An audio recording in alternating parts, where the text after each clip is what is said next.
Alrighty, so today's topic is going to be disc brakes. So on the Cherokees, the XJ Cherokees, we've got front discs, which is great, but we got rear drums, which is not so great. Alright, so if we come to the back, notice that there's a bit of a leak going on. Oh look, you can actually see it going right now. Drippity, drippity, drip. So, I want to figure out what that is. I'm pretty sure it's brake fluid. It looks to be too thin for diff fluid, and it doesn't smell like fish oil. So now a lot of people switch to disc brakes because they think that their braking is going to be improved, and on a system that was not maintained, that is true. But for properly working drum brakes, they stop about as well as discs do. The main reasons why you would want to switch to a disc is because they're self-cleaning, they're easier to work on, and for an off-road truck, since you don't have to adjust them, they help you out a lot more. So there's no more shit, no more mud and dirt that gets stuck in the drum and wears down your pads. There's no adjusting of the pads when the star adjusters get frozen. And all around it's just, it's a more modern, system. Because I'm tired of maintaining these drums. After every trip I have to tighten them up again or my pedal goes soft. So it's also a little bit of a safety issue. So, I'm going to do a ZJ rear disc brake conversion from a Dana 35. Now I have a Dana 35 non-C-clip, so it's more like a Dana 44 than it is a Dana 35. On you guys 90 and newer, with your regular 35 C-clip, this should be a direct swap and you won't have to fuck with anything. You take the shaft out, you put all the parts in, put it together, and you're done. With me, I'm going to have to do a little bit of messing around with retainers and stuff like that because of my bolt-in axle. So for you guys, you might have less work to do. People with Dana 44, I think you'll have to do what I'm doing. And I think it should work just fine. Alright, here we have what the hell is this thing? 96? 96 ZJ 4.0 disc brakes. It's got a rear with discs, so that's cool. Someone's already been in here, removed the shafts, and did a lot of the dirty work for us. But the ABS sensor bolt back here is all fuckered and I can't get this plate off. There's no caliper there anyway. I already took the passenger side. So I got one backing plate and one caliper. So now I gotta hunt down another one. Okay, this is what you're probably gonna start out with. Or if you even have the tire on, luckily all the lug nuts were free. Get yourself a jack and jack it up. Harvest the caliper off this, and I should have all the parts. Okay, so once you find yourself a ZJ, and, you take it all apart, you're going to want to harvest this backing plate, which is really just a disc brake shield, and then the actual plate itself, which will hold the caliper and bolt to the rear of the axle tube. So along with that, check your prices on calipers. If you want to rebuild them, that's fine. That's definitely doable, or you can buy new if you'd like. Now, the junkyard that I got these from, they wanted 15 for the calipers, and the core charge that I got was 15. So, I'm not really saving any money by going to the junkyard and taking them off and sending them back. I'm, breaking even. These are phenolic calipers, which means that this inner piston is made of plastic, so it's not actually going to rust. So this caliper might still be in good working condition, but I'd rather just replace it than worry about it later down the line if I don't know if it's working properly or not. So with our backing plate and our caliper for either being used or a core charge, I think we have everything that we need for the most part. I still haven't looked into emergency brake stuff yet, so we will figure that out when we get there. Alright, now one thing we want to check is our wheel studs. I'm not sure if putting discs on makes them smaller, but this is as far as I'm going with the stock studs on these aftermarket wheels. We'll see later if we need longer wheel studs or not, but that's just something we need to account for. So the first thing we're going to want to do is put our axle on jack stands and take the tire off. Now if your drum brake does not come off, if the pads are too tight or seized or something like these ones might be, what we're gonna have to do is go in through the back and adjust them. Alright, so that wiggled off, luckily.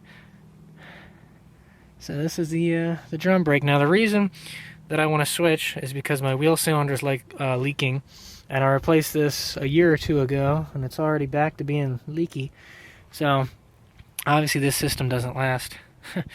If you need to adjust the drums back, you'll pop out this rubber plug, this one in the middle, and what you're doing is adjusting the star washer so that it closes the gap.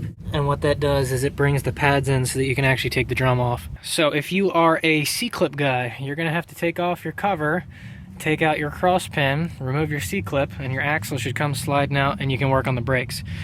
For you Dana 44 guys or non-C-clip axles, what we're going to have to do is look through this hole and take off these 4 retaining nuts, and that's going to let us slide the whole axle out, and then we can get much better access to the brakes. Okay, so once you take off all 4 nuts, you should be able to slide this backing plate back a little bit, and then you'll be able to remove the axle. That's the only thing holding the axle in. Now, if your bearing is new or good, it's going to be a pain in the ass, and you might need a wheel puller or like a slide hammer or something like that. I'm going to see if I can use my hammer trick before and see if I can pop it out like I did last year. It wasn't stuck in nearly as bad as I thought it was going to be.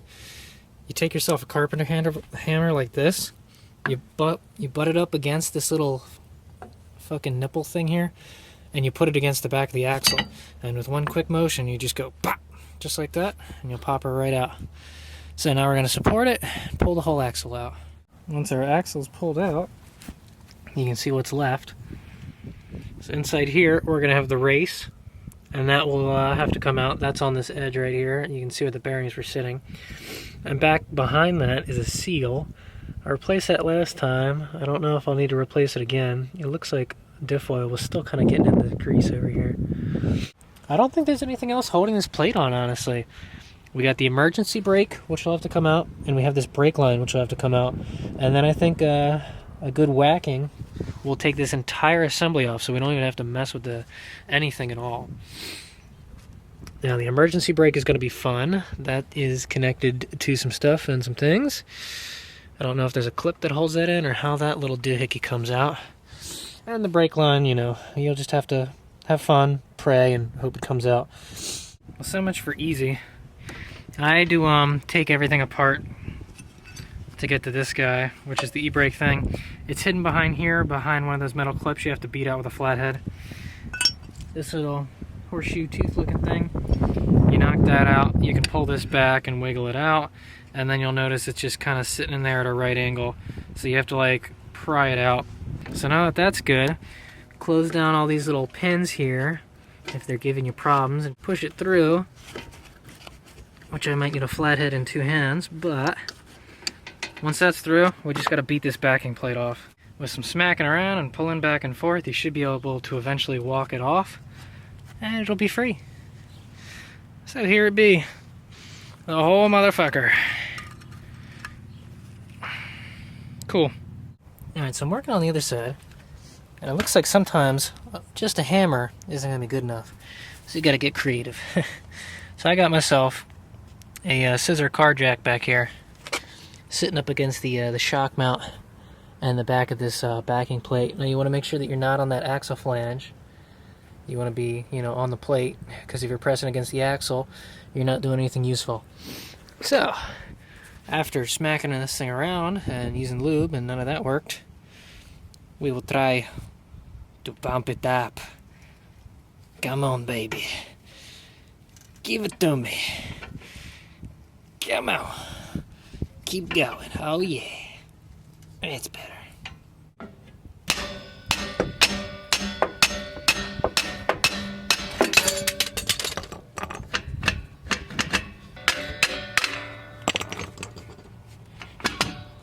Bastard.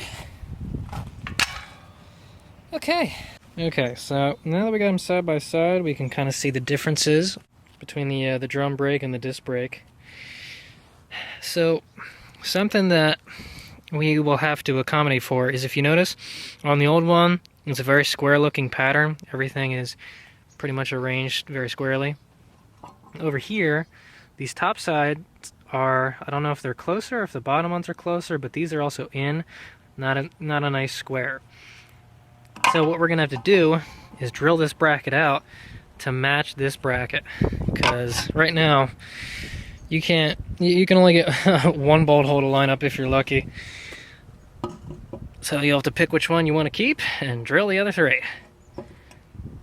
And also make sure this thing is centered. So the easiest way that it would be to line this up is if we could take this old plate off, but the problem is you'd have to pull everything out, where I don't feel like doing that. You could also cut it and remove it that way, but now for you regular Dana 35 guys, you don't really have to worry about this, but for 44s and non-C-clip 35s, since we have this, axle bearing on the shaft itself, the race needs proper preload, and the backing plate is what does that. Well, because this entire plate is thicker than the old one, the old plate is not going to put enough pressure on the bearing to keep it preloaded. So what we're going to have to do is one of two options. You either create a spacer that makes up the difference. It'll fit in here on the seal, and it'll take up the difference in thickness from this one and the old one, and you put it in between everything and sandwich it. Or you just go and see what Jeep did, because on TJ's they put disc brakes, and they had to figure out a way to fix that. So if you notice on our stock plate over here, it's flat. There's nothing to it. It's just a flat thing that sits there, and that's that. Well, we're going to need something that protrudes out to push on this seal. And it's going to look a little something like this. So if you notice, it actually has a raised surface here. This is an axle backing plate from, I think, a TJ or something like that. I don't remember if it's a 44 or what it is, but here's the number for it. And what this does is puts the proper tension on the bearing when you bolt it all down, so that you don't lose your axle bearing after the first 100 miles of driving. Only problem is this has the same mounting configuration as the ZJ did, so we'll have to drill this motherfucker out too. And then once you drill it out, you get to put it on your axle, which means you'd have to take your bearings off and press, and usually you can't get these out in one piece. Or you could cut it in half and put it on that way. That's, a shade tree mechanic way to do it, but, if you want to cut it in half and just fucking slide it over there, that's something you can do. So now that I got this backing plate, it's a lot easier to mark where we need to cut out. So that's their layout right here. We're grinding a little bit on the top, more on the right side than the left side, and then these ones we're just drilling new holes. Eventually we'll get something like this. So I'm going to do this one first, and then I'm going to cut up the rotor bracket. That way you can just lay this on top and it all fits and it's centered and all that bullshit. So what I've found best is a good old manual way, using the rat tail file to get these smaller ones, or a Dremel. This bit might be too big for just cleaning up those little holes, so I've been using a thinner bit like that. But just something to eat into that a little bit. It probably takes about 10 minutes of work to open these up properly. And then these ones will just mark and drill out. Anyway, still refining my workflow here. So I think I figured it out. I got this bracket just clamped where I want it to be. So for these top holes, I'm just looking to see where the edges are, and just sanding that down so you can see where you're good. And once you start contacting the top bracket, you're good. When you look straight down and it's all clean, you're set. Same on this side.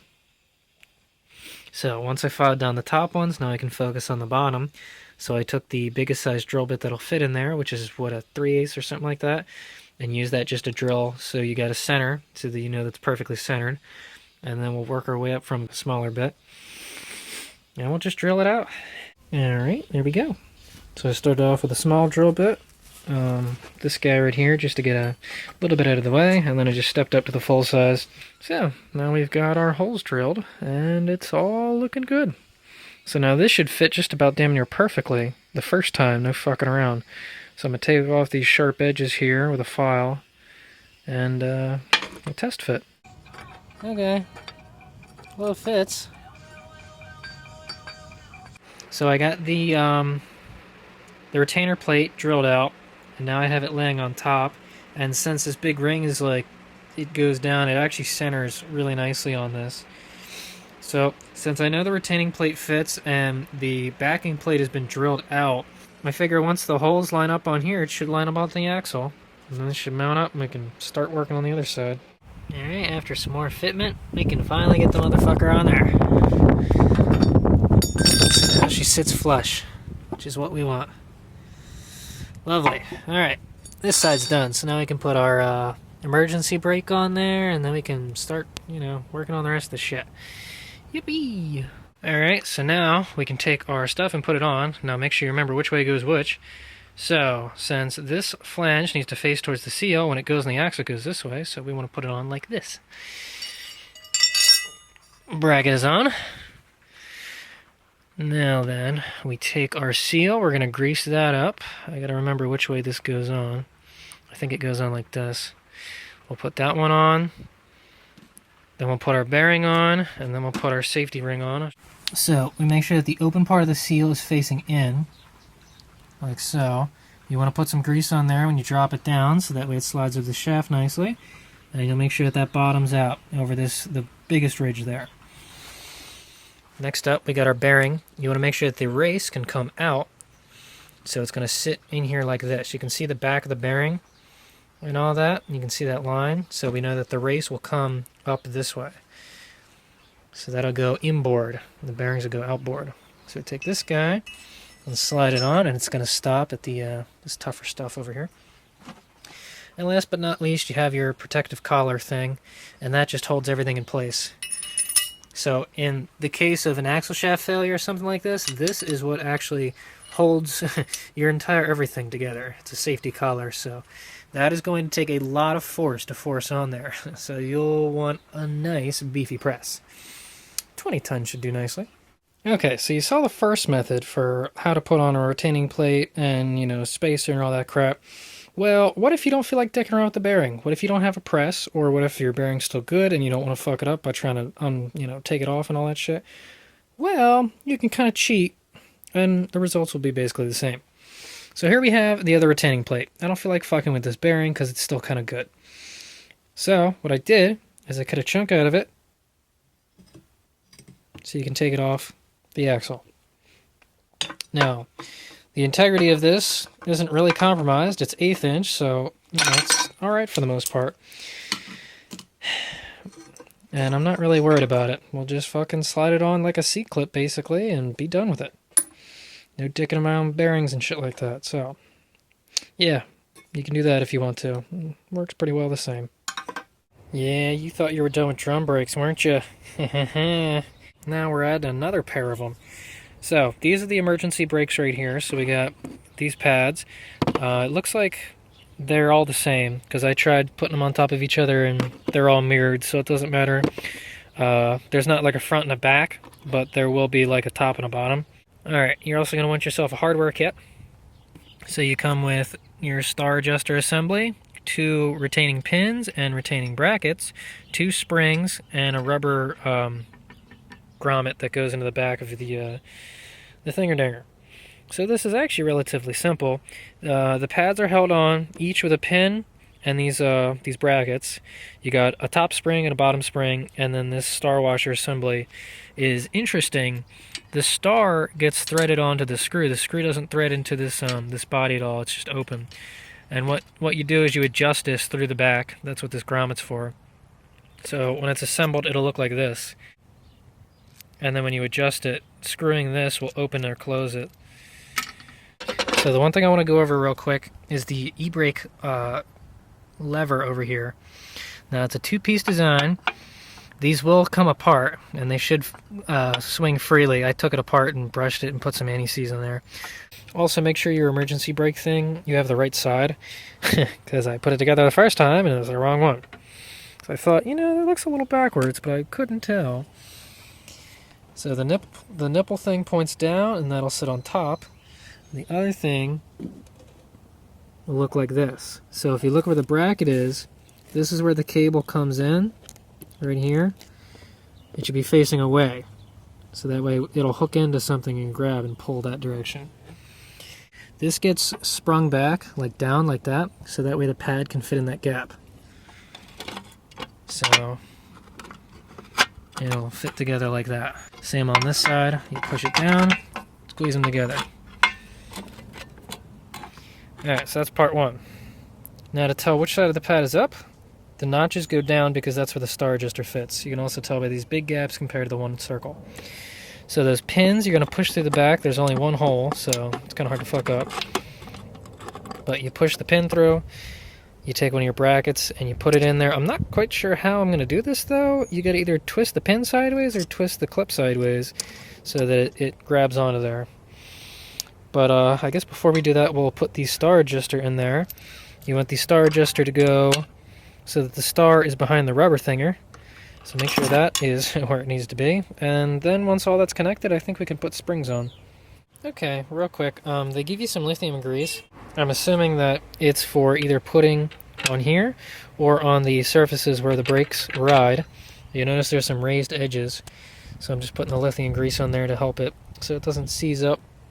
Don't get any on the pads or else your brakes aren't going to work. Now, that's looking better.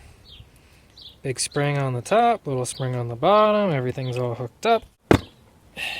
Here's our e-brake system, and when you pull on the thing, brake pads actually move. Hooray! Alright, that looks a little fucking better. Now we're making progress. Now we'll put this motherfucker in here. I might pack it with a little bit of wheel bearing grease just to make sure there's plenty of it in there. And then we can bolt it up. So now you put the rotor on and everything's done, right? Well, from afar it looks okay, I guess. But with some closer inspection, you'll notice we have a bit of a problem. There's a bit of a gap there. Just a wee bit. I don't like it. And you're thinking, well, what the hell's the problem? Everything looks good. Well, it's not as good as one would hope. Problem is, the rotor isn't actually sitting on the hub completely. And we can demonstrate that by putting it on backwards.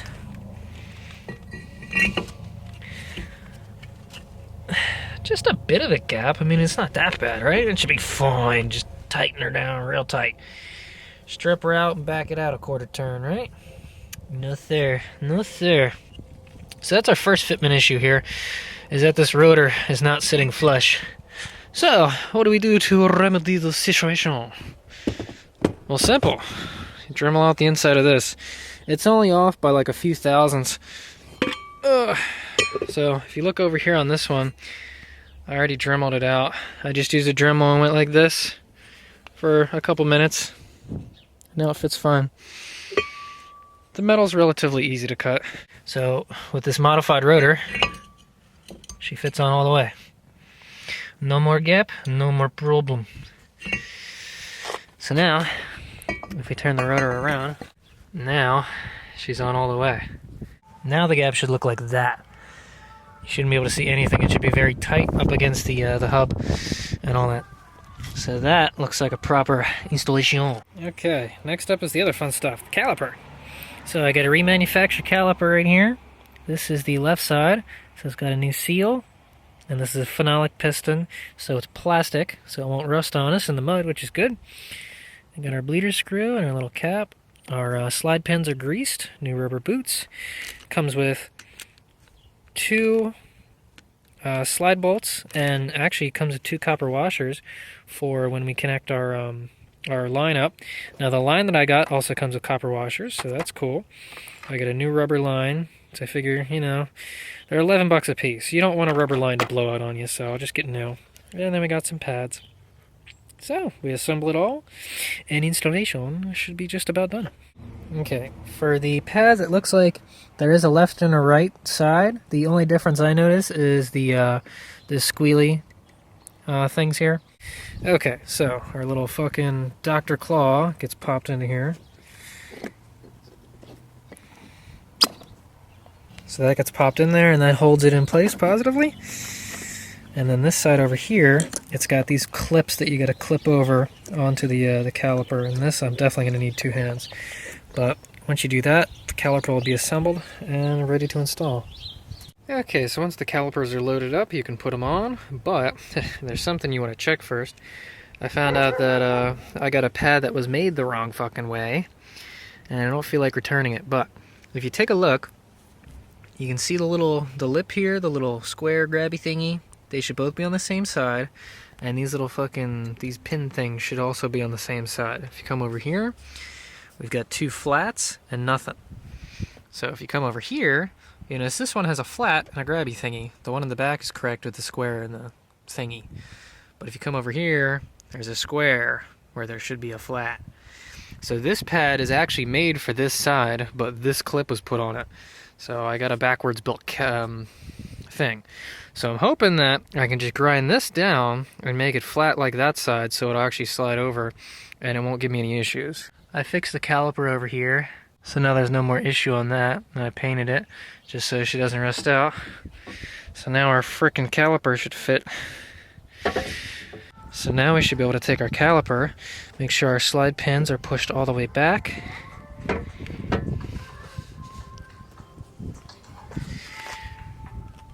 Grabby things go towards the back, flat things go towards the top.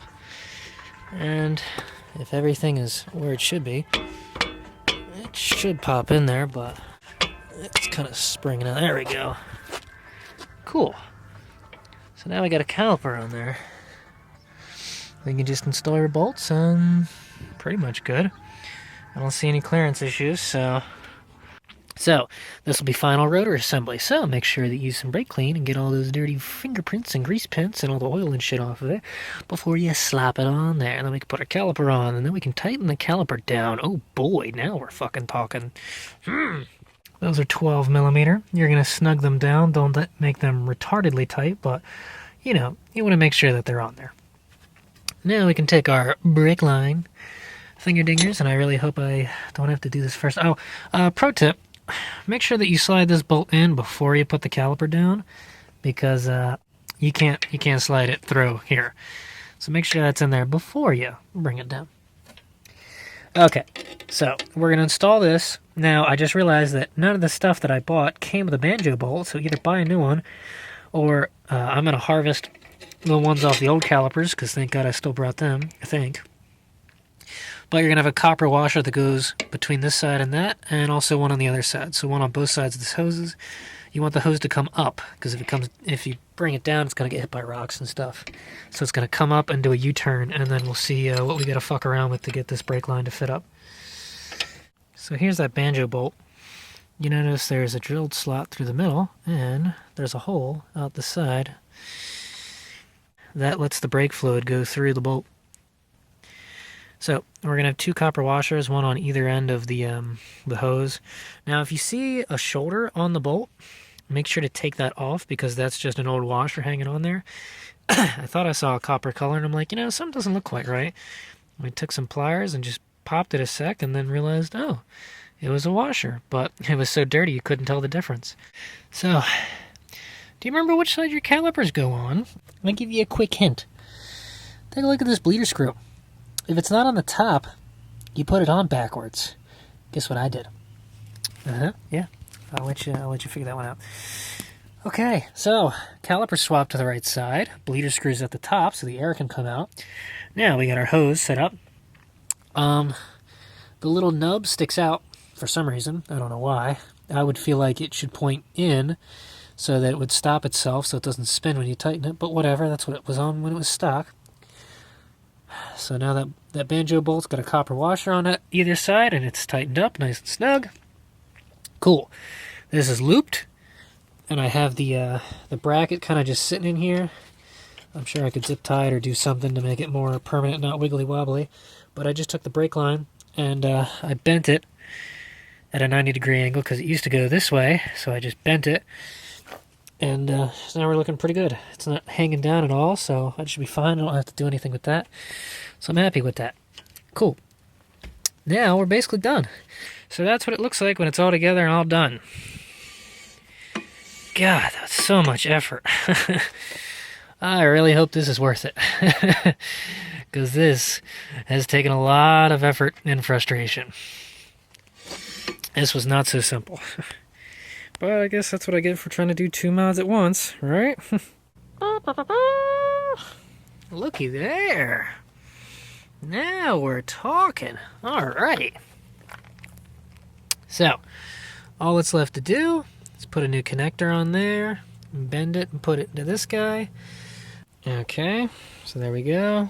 Now we got a new fitting on there and a new flare for the line that we had to snip. So we had lots of fun with making a thing. Okay, now that the line is flared, we can bend this guy down. And hopefully bend this old line around and not snap it and get it connected. Wouldn't that be a fucking bitch? Oh man, that was close. First, you want to make sure that when you do this, you put a nut on the end. Did that the first time, made a beautiful flare, and looked and went, oh fuck, I forgot the goddamn nut. So I got myself a new flare nut, put it on there, and I almost didn't have enough room. I had to finagle it on there, but I just barely got that on there. So as long as you don't fuck up, you should be able to pull this off. And even then, you probably have 1 or 2 fuck-ups before you don't have a chance anymore. So, there we go. That is a ZJ brake system. Alright, I'm going to show you a tip for bleeding your brakes by with one person. This is how I've been doing it before, and it works really well. So you take your wrench, put it on the bleeder screw, crack it open a few turns, put a rubber hose on the end of the fitting, and then run that into a bottle of old brake clean. Make sure that the hose is submerged. Make sure it's visible from the driver's side, and you just keep pumping. And you don't have to worry about coming over here and tightening it and loosening it and tightening it and loosening it. Just watch for the bubbles and make sure they disappear. It's rather simple. Now you can get in the car if you like, or you can do it the lazy way and just pump it with your hand, like so, and go pimpy pimpy. And then you just watch for the bubbles. You want to start with the furthest side, which is going to be the rear passenger. Then you're going to do rear driver. Then you're going to do front passenger. Then you're going to do front driver. So, I'm going to bleed the brakes. I wasn't happy with the first result of me bleeding the rear brakes. So, I did the passenger side, then I did the driver's side, and then I went back and did the passenger again since most of the air was out. And the second time I got much better results. There was no air, no bubbles, no nothing. So, she's all in there. If you did it right, you should have a nice pedal. Oh yeah. That is nice. Holy shit. Oh yeah, that's firm alright. I like it. Now comes adjusting the e-brake drums. So here's our star adjuster back here. You can see it in that little slot. So to advance or tighten it, you start with the screwdriver up and you go down. And you flick this little star up. You keep doing that until you can't spin this anymore. You can feel it tight, and when you pull on this lever, you can't. It's already like, tight. So once she's tight and doesn't move, then you back it off. So now you rotate the star down until you can spin the wheel freely.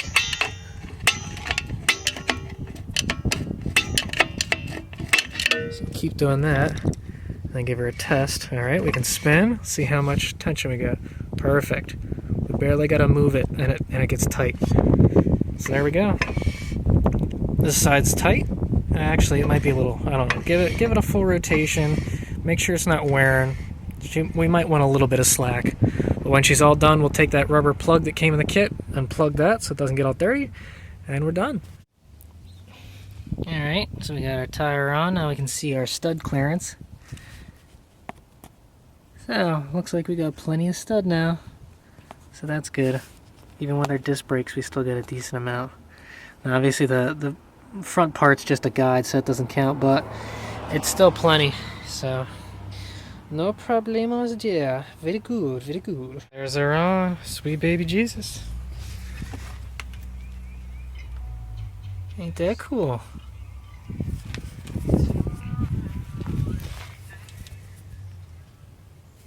I dig it. I dig it a lot. Cool. Let's go test them out. Let's try to stop from 35 miles an hour.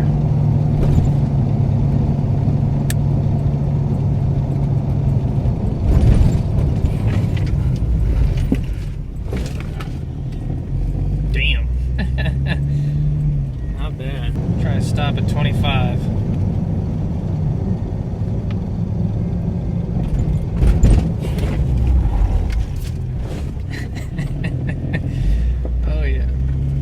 Renix. Alright, so got to put a little mud on the tires and test them out, and I'm happy with them. They seem to stop rather well, they're holding up very well, and, you know, they do what I want. Now, the only thing I haven't covered yet was doing the emergency brake cable, and I'm 99% sure that you can just use a cable from, you know, the ZJ that you harvest the brakes from. It looks like they're the right length, and they'll hook into that, so it's pretty straightforward, you know. You disconnect the old, put the new one on, hook it in, and you're good.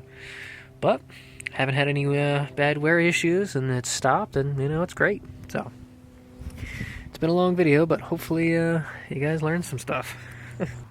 Now I got some disc brakes all around.